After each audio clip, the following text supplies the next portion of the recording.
with AI for Seniors, and this time we're going to be talking about how to get ChatGPT on your phone, whether it's an Android like Samsung or whether it's an iPhone.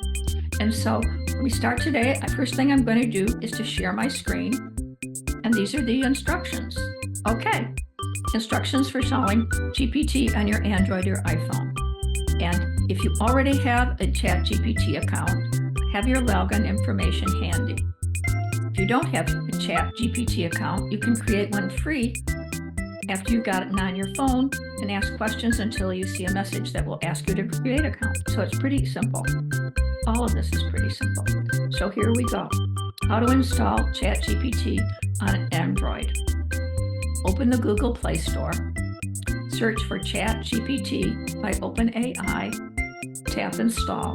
And then after it's installed, you can either create an account or you can sign in. Usually it comes up with just, hello, can I help you? What can I do for you? Ask a question. So anyway, this is what the screens should look like on your phone. OpenAI, install. It'll look installed and you'll get this cute little insignia down here. On mine, it's white with black. And then ChatGPT, how can I assist you today? Or ask me anything.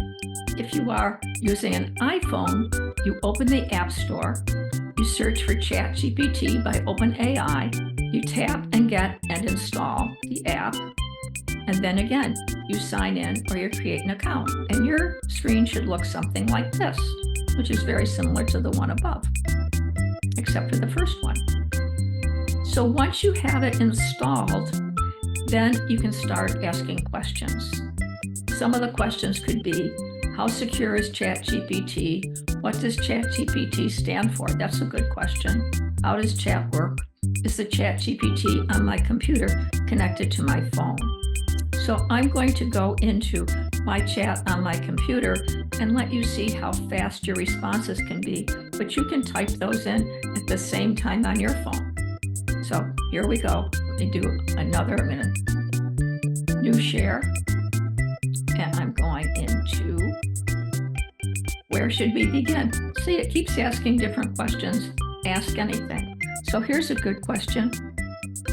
What does GPT stand for? And that's how does it work? Okay. Another good question again is, how does ChatGPT, how does it differ from Google? So you can get things that look like that. May not look the same on your phone as it does on my screen, but you can get an understanding of what the difference is. Now here's another thing that you can ask it. I use chat all the time, and I often use it, I must admit, when I'm watching football games or I'm watching TV programs, and I go, who is that actor? Or this is the name of the actor. What else did he appear in or she appear in? That's one. Or when I'm watching football, if I see a great play by somebody and I go, I have no idea who that person is. I have his number and I say, oh, who is number 8 on the Buffalo Bills team, for example? And it will tell me right then as I'm watching the game. And I can follow up with other questions. So I can use it in some ways the same way as Google, but it's much faster and much more detailed. So anyway, that's this episode for now. I realize it's just basic, and we'll go into deeper subjects later. So thank you for tuning in. I'm going to stop my share. Again, it's Joanna Conde, AI for Seniors, and we're focusing right now on ChatGPT. So I hope you turn in again, and thank you very much for being here.